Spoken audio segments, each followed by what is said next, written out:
fragrance year 2018, I dubbed the year of the flankers.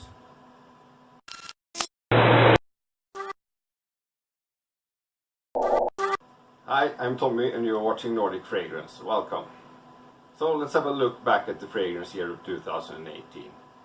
So the year of 2018 wasn't a very exciting year for fragrances in general. I mostly review designer fragrances and clones on this channel, and in the designer world of fragrances, it was a pretty boring year to be honest. There was some good releases, but not many exciting releases. And on the top of my head, I can't think of a single designer house that actually released a new line of fragrances this year. It was all flankers, flankers, flankers. Very safe, but very boring in my opinion. So the fragrance year of 2018 was really the year of the flankers. But a lot of other great things happened in the fragrance community in 2018, luckily. First off, yours truly started his very own fragrance review channel back in January of 2018. And it was not only me, there were a lot of new fragrance reviewers popping out on YouTube this year. There was some sad news also. A dear member of the fragrance community, Chris Georgios, passed away sadly this year. However, the fragrance year 2018 was pretty exciting for the fragrance community as a whole, even though there wasn't too many exciting fragrances released. That was a quick review of the fragrance releases in the fragrance community of 2018. Now, in this episode, I'm going to take a look back at my channel and the fragrance journey that I did. And I will also present to you the top 10 best reviews that I did this year.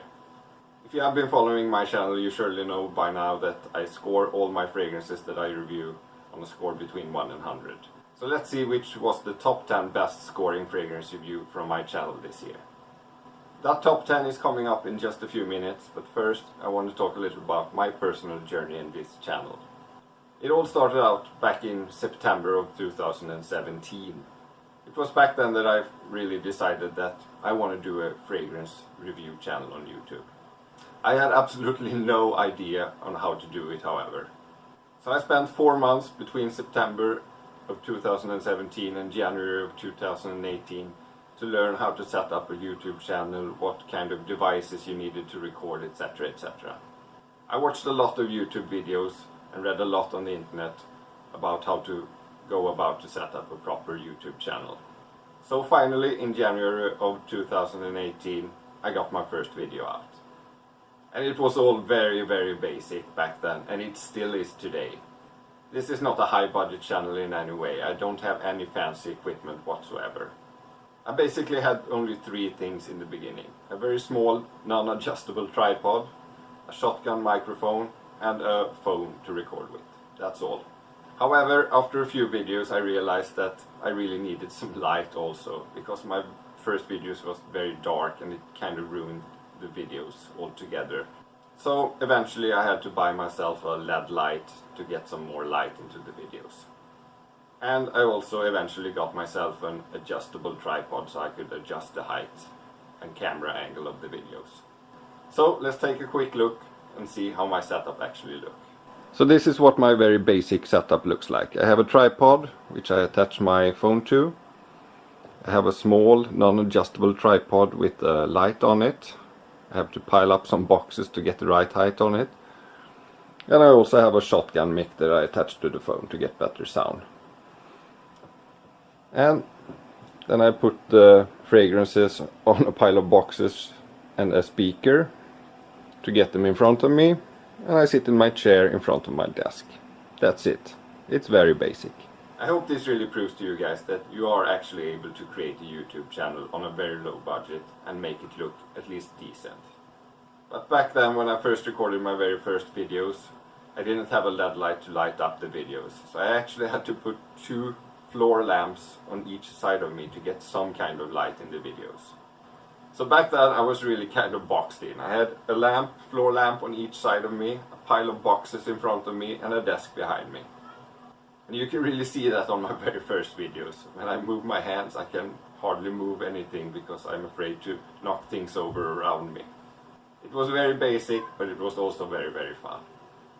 The very first video I released was a review video of Paco Rabanne's 1 Million. And I had a very good reason for picking that exact fragrance for my very first video. Paco Rabanne's 1 million was the one fragrance that started my fragrance journey really. A few years back I was just like any ordinary guy. I just used X body spray sometimes when I needed to smell a little fresh. I wasn't really interested in fragrances at all. But suddenly one day I decided that I probably needed one proper fragrance at least. So I looked around and 1 million was very popular back then. So I blind bought it, I ordered it from internet, and I was really pleasantly surprised when I got it. It was like 1 million opened the door to a whole new world for me. That fragrances could really be this good and this exciting I had no idea about before I got myself 1 million.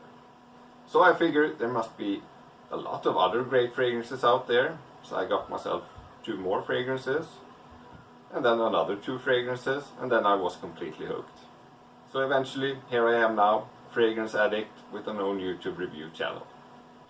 So why don't we take a look back at a quick clip from my very first review video and see how that looked like. Hi, I'm Tommy and you are watching Nordic Fragrance. Welcome. Today we are going to talk about this perfume here. It's called 1 million and it's from the Spanish fashion house Paco Rabanne. That was just great. You can see how nervous I am. I hardly know what to say and I move like I'm sitting in boxed in like this. And the camera angle is completely off because I didn't have an adjustable tripod. Yeah, it was very basic back then, but I had so much fun doing it. I know some people cringe a little when they see the very first videos. I don't, I'm actually proud of it. I did the best I could with what I had. And you have to start somewhere, right? I hope I have improved a little since then, at least. So my goal back in January when I first started was to release 1 fragrance video every 2 weeks. I have a full-time job, I have a family, I have other social activities I like to participate in, and I have other interests as well. For example, I'm an avid gamer and I spend a lot of time gaming on my computer that you can see behind me here. But I wanted to pursue this dream to have an own YouTube channel, and I figured that 1 video every 2 weeks, that is an okay goal to set. So that would mean I would have to do about 25 to 26 videos in 1 year. And now that I look back on this year, I realize that I have managed to create 25 different fragrance review videos and 9 different top lists. So that goal of 25 videos was achieved, and I'm really happy with that. And now the moment that you've probably all been waiting for, which was the 10 best fragrances that I reviewed this year in 2018. Let's have a look. But first, let me quickly explain the point scoring system of this channel. Every fragrance gets a score between 1 and 100 points. The categories I score them in is firstly my personal rating of the fragrance, how good it smells, and that makes up for 30% of the total amount of points. And of course this is because the smell is the most important thing of a fragrance after all. So I have my girlfriend blind smell every fragrance that I review, and her score also make up another 30% of the total score. Because her opinion is of course equally important as mine. Next up we have the strength and performance rating. This is not as important as the overall smell of a fragrance, but I still think it's pretty important that the fragrance have some good performance and projection. That it lasts and projects so that people around you can notice it as well. So the strength rating makes up a total of 20% of the score. And finally we have the versatility and price rating. This is really not that important for a fragrance, but it's not unimportant either. So versatility and price in the end only make up 10% each of the total score. And when I finally have rated a fragrance in all those categories, you get a total score in the end. So here are the top 10 fragrances that get the highest total score out of my 25 fragrance reviews this year. 10. On 10th place with a total score of 78.5, we have the very strong Ferragamo Uomo. A beautiful and really strong gourmand fragrance, really sweet and very well suited for the winter time. 9. On 9th place with a total score of 79.5, we have a dark vetiver fragrance that is really well suited for the warmer time of the year. This is a very unique and well blended fragrance, a real niche quality fragrance for a designer price. On 9th place, Encre Noir Al Extreme. 8. On 8th place with a total score of 80, we have a fragrance that really don't need much of an introduction. This is the well-known Aqua Di Gio Profumo from Giorgio Armani. This is a beautiful and highly versatile summer fresh fragrance that you can use on almost any occasion possible. 8th place, Aqua Di Gio Profumo. 7. On 7th place with a total score of 81 points, we have Mont Blanc Individuel. This is what I would describe as a modern take of the very classical barbershop fragrances. A very masculine fragrance with the prominent notes of lavender and raspberry. This fragrance is sweet, strong and inexpensive, and it earns the 7th place on this top 10 list. 6. On 6th place with a total score of 83 points, this is a fragrance that both me and my girlfriend immediately fell in love with when first smelling it. This is Paco Rabanne's Invictus. This is a very fresh but still somewhat sweet and playful fragrance that it smells incredibly masculine. It was a big success when it was first released, but nowadays not many people talk about it. I think that is a shame because this is still a really great fragrance and it earns a 6th place on this top 10 list. 5. So let's move on to the very best of the best. This is the top 5, and on 5th place we have Versace Blue. For being a semi-fresh fragrance, this fragrance is incredibly versatile and exciting. It smells really good and performs decently as well. This is truly a signature scent birthday fragrance that can be used all year round. If you are a person that really wants to have just a few fragrances in your collection, then Versace Blue is a fragrance that I would strongly recommend that you consider to have in your collection. Because it's so versatile and it's so good smelling. 4. On 4th place we have the absolutely beautiful Prada L'Homme Intense. If the total score of a fragrance was only dependent on my personal rating, then this fragrance would be on the very top of the list. But luckily there are 4 other categories as well, so it's not just about what I think about the fragrance. To my nose this is a perfect 10. This is one of the greatest fragrances, if not the greatest fragrance in my entire collection. My girlfriend also really loves this fragrance, but she wasn't quite as excited about it as I was, and also it's quite expensive. So because of that it ended up with a score of 84.5 and a 4th place on this list. But this is a great flanker to the original Prada L'Homme and a much better version of it in my opinion. 3. On 3rd place with a total score of 86 we have another fragrance that I gave a perfect 10 in smell rating. This is the 80s powerhouse fragrance Lapidus for Homme. This is a very strong and very complex fragrance, but it can be a little bit polarizing. This is certainly not a fragrance for everyone, and I would strongly recommend you not to blind buy this one. But it is really strong, really good smelling to my nose, and it's really affordable as well. So it's the 3rd place on this list for Lapidus for Homme. 2. The 2nd highest scoring fragrance review on my channel this year was Rasasi Hawas with 86 points. This is a very likable and mass appealing fresh fragrance for the summertime. And when I did this review back in the summer of 2018, it was still quite inexpensive. Unfortunately it got a lot of hype over the summer and the prices have skyrocketed since then. So this fragrance got a really high score because it's really good smelling, very versatile and very affordable. Unfortunately it isn't as affordable anymore, but it's still a really great fragrance. On 2nd place, Rasasi Hawas. 1. And finally, the highest scoring fragrance that I reviewed this year on my channel is Dior Sauvage.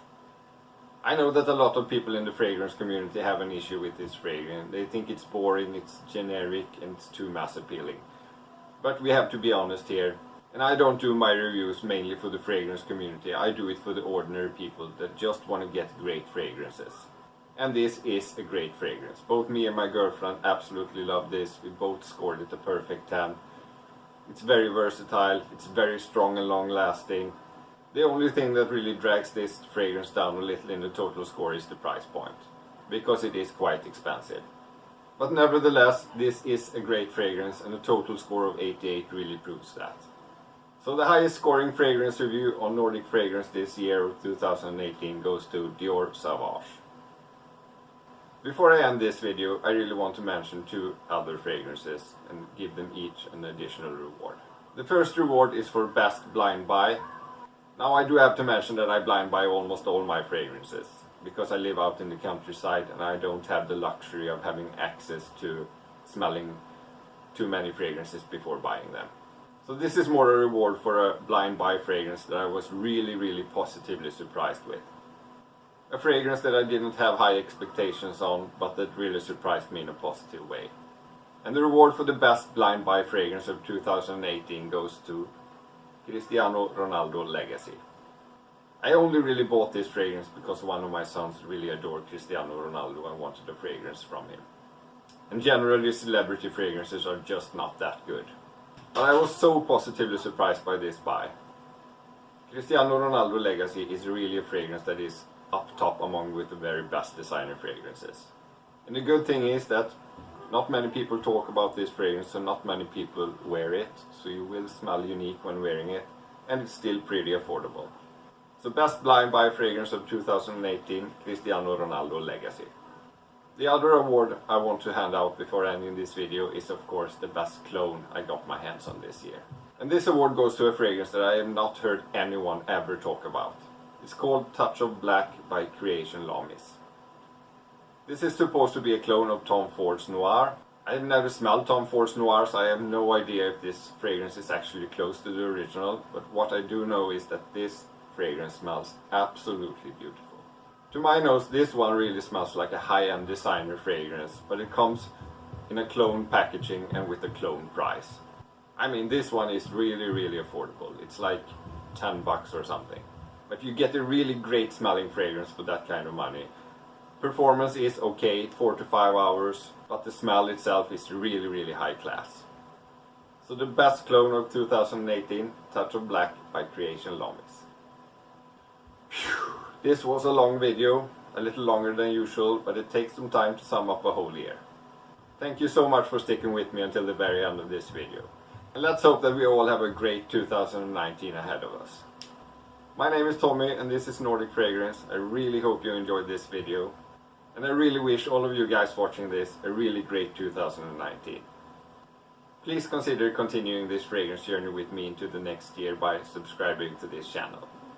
And until we meet again, take care of yourselves.